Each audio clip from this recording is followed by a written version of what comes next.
But war is never just a matter of soldiers and weapons. It's also about money and connections. And right now, Russia is losing both thanks to Western sanctions. These sanctions have made Russia a global outcast of sorts. No bank, no company, no multinational wants to do business with Moscow. They don't want to be on the wrong side of Western sanctions. Attempts are also being made to disconnect Russia from the global internet. So how is all of this impacting the Russian economy? And how does Russia plan to counter these efforts? Our next report explores. Money.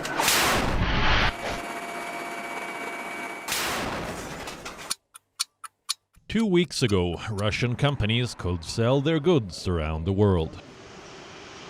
Global companies were making investments in Russian projects.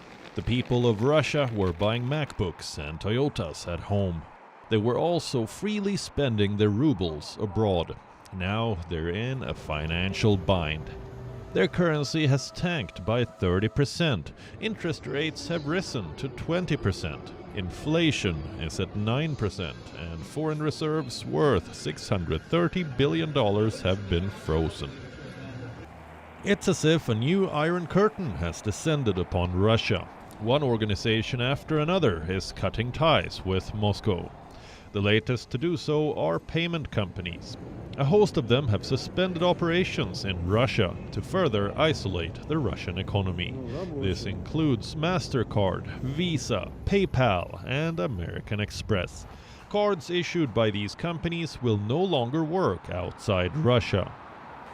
Also leaving Russia are accounting companies like KPMG and PricewaterhouseCoopers, aviation companies like Boeing and Airbus, streaming services like Netflix, Disney, tech companies like Microsoft, Samsung, Dell, and Apple. Automobile companies like Volkswagen, Ford, BMW, Honda, and Mercedes-Benz. Fashion retailers like H&M, Nike, and Adidas. And energy companies like ExxonMobil, BP, and Shell. All these companies have cited their corporate responsibility standards to exit Russia. They say their decision is as much about business as it's about morality. To isolate Russia further, attempts are being made to unplug Moscow from the World Wide Web. Over the weekend, a global internet backbone provider cut its services to Russia. We're talking about Cogent Communications, a US-based company which is by far Russia's largest internet service provider. It has cut off internet access to Russia to deter quote-unquote outbound cyber attacks. This move won't completely disconnect Russians from the internet, but it will certainly strain Russian service companies and result in slower connectivity. How does Russia plan to counter this?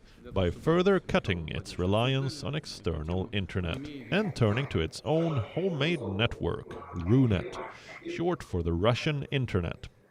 Reports say the Kremlin has instructed all state-owned websites and services to switch to RUNET and adopt the Russian domain name by the 11th of March. This is expected to shield Russians from being cut off from the global internet. Now, here's the thing. The West's sanctions may certainly make things difficult for Russians, but they might just fail to yield a compromise for them.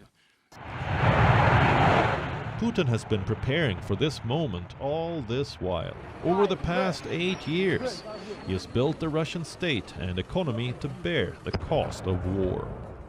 He's made Russians ready to withstand Western sanctions.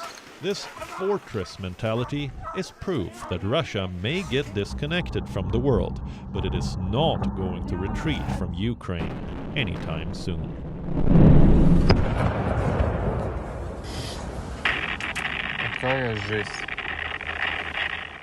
WION now available in your country. Download the app now. Get all the news on the move.